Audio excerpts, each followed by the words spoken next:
amigos televidentes? Continuamos en este conversatorio aquí en San Cristóbal de las Casas, estado de Chiapas, en la República Mexicana. Nos encontramos con el profesor Hernán García, profesor de la Universidad Autónoma de Chiapas, y estamos en este conversatorio donde él nos está narrando, describiendo y señalando cómo empezó el movimiento zapatista a partir de 1994 con la toma de San Cristóbal de las Casas. Habíamos quedado en que se empezaban a firmar los acuerdos entre el movimiento zapatista o los jefes del movimiento zapatista y el gobierno nacional de la República de México. Pero en un recorrido hecho por San Cristóbal de las Casas y por algunas zonas donde hay población indígena, yo me encontré que lamentablemente es una población indígena que ha caído inclusive en la mendicidad. No hay escuelas,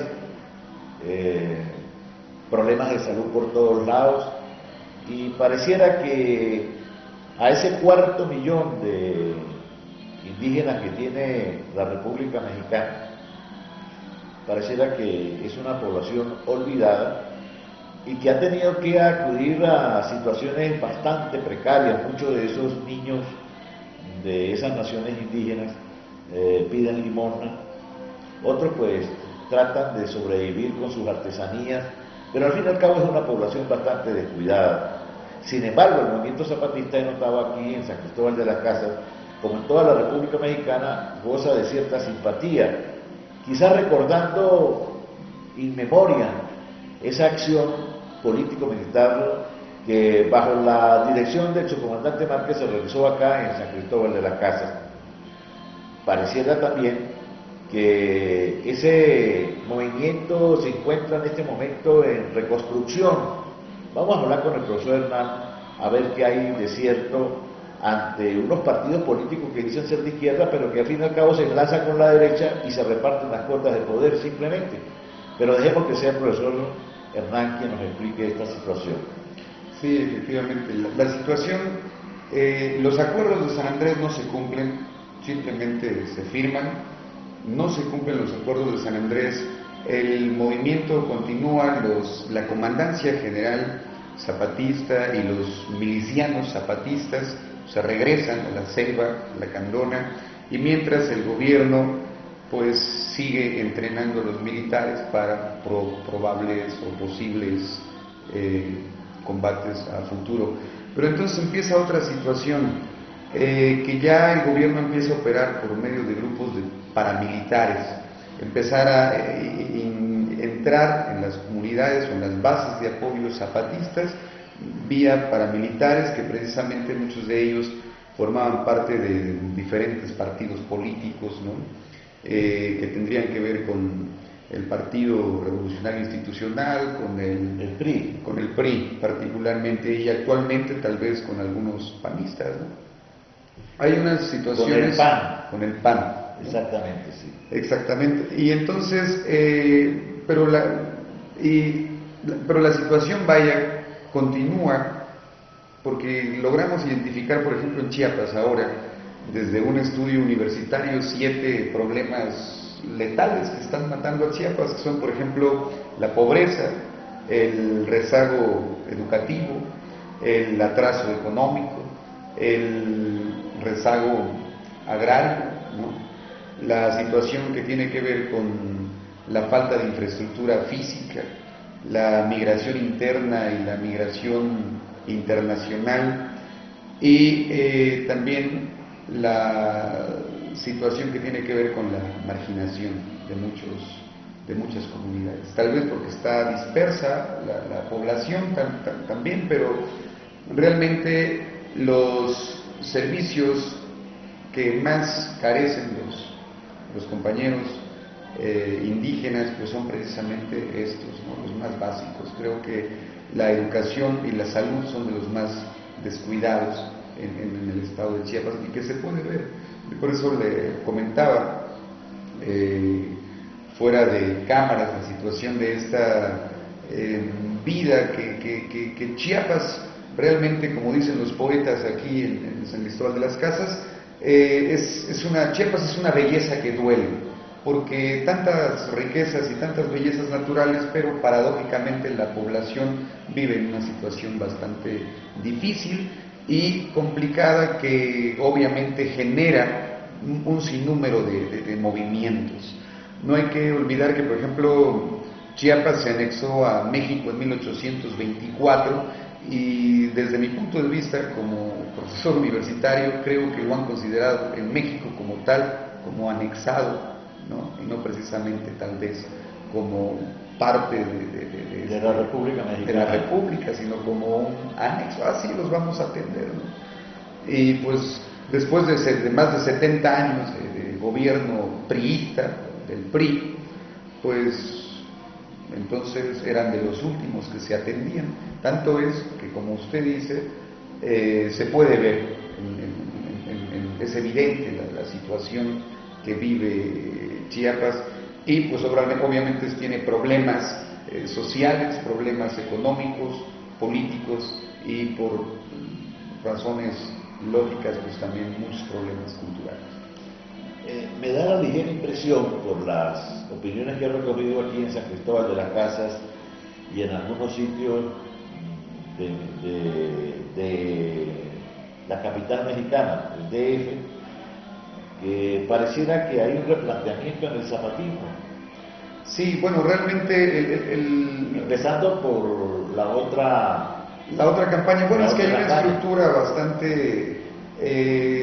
los zapatistas en Chiapas realmente están bien organizados, ¿no? Creo que ahorita pudiéramos hablar incluso de una guerra informativa, es decir, los zapatistas dicen el mal gobierno y ellos tienen sus juntas de buen gobierno.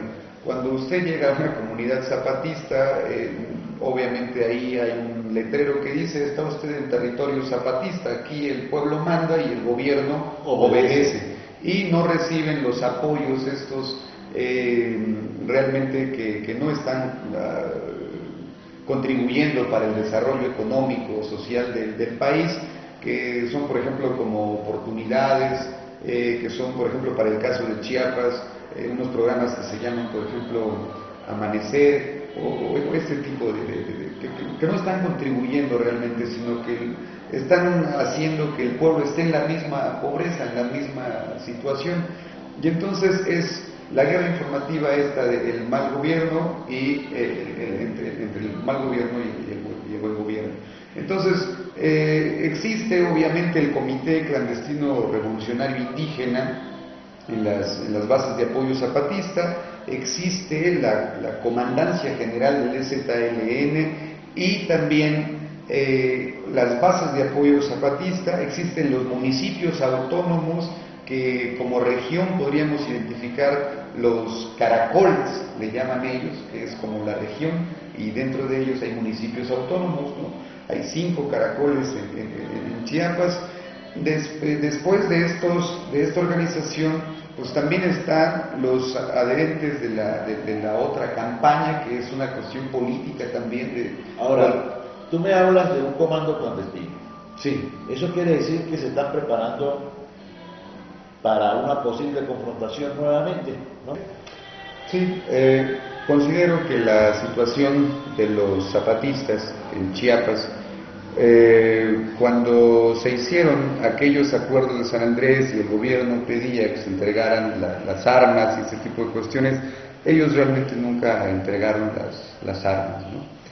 Y por esta cuestión de que se estén preparando, yo más bien considero que están preparados ya en esta situación y desde un punto de vista, por así decirlo, jurídico, podríamos pensar que en México tal vez se necesite no se necesita precisamente una reforma política, y tal vez algunos especialistas en materia política dicen que se necesita de una reforma de Estado para cambiar toda esta situación del país. Una revolución, en otras palabras. el otro lado de la cuestión es pensar en una revolución, que esta cuestión de México, en 1910, que realmente nosotros consideramos que no fue precisamente una revolución, sino que fue una guerra civil, porque la revolución todavía no cumple o no cumplió las expectativas, la situación de ese momento. Entonces yo creo que el caso de los zapatistas en el estado de Chiapas van esperando momentos que desde el punto de vista social el mensaje del gobierno es los zapatistas ya no existen, ¿no? El gobierno dice los zapatistas ya no existen, Marcos está en otra sintonía o está coludido con la política mexicana y cuestiones de este tipo. Pero los que vivimos en Chiapas obviamente vemos que hay bases de apoyo zapatista, que hay milicianos que viven que están internados en la selva lacandona, que desconocemos realmente cuáles son sus actividades, pero que considero yo que ya están preparados desde hace mucho tiempo y que han recorrido ya todo el país con esta cuestión de analizando los problemas que tienen, por ejemplo, los indígenas en el norte del país, en el centro del país, en las costas del país.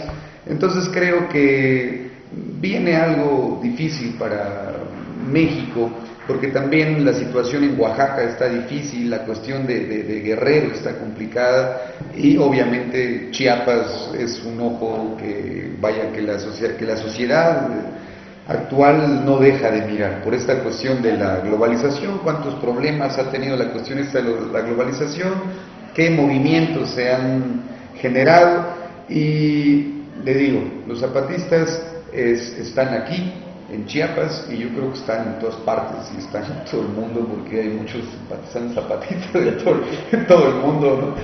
Y pues bueno, esa es la situación actual. En otras palabras, ser zapatista es ser militante de los sueños y soñadores, pues los soñadores estamos en todas partes, ¿no? Sí, yo considero que hay una parte de la sociedad mexicana que pertenece tal vez al mundo del gobierno o que pertenecen cerca del gobierno y que no ven la otra situación de aquel lado, ¿no? Entonces la mayor parte de la sociedad chiapaneca es campesina, es indígena, ¿no? Entonces que viven la pobreza, que saben en qué situación se vive, ¿no? La realidad total. Entonces sí, es un orgullo para los mexicanos recordar a Zapata, es decir, soy zapatista, y ser zapatista en Chiapas es algo muy normal. Bueno, profesor, muchas gracias por haber atendido nuestra invitación. No, de nada. Y a ustedes, mis queridos amigos, bueno, desde acá, San Cristóbal de las Casas, hemos realizado esta entrevista, esperando que más o menos les aclare a ustedes realmente cuál es la situación del zapatismo acá en la República Mexicana. Hasta una nueva oportunidad.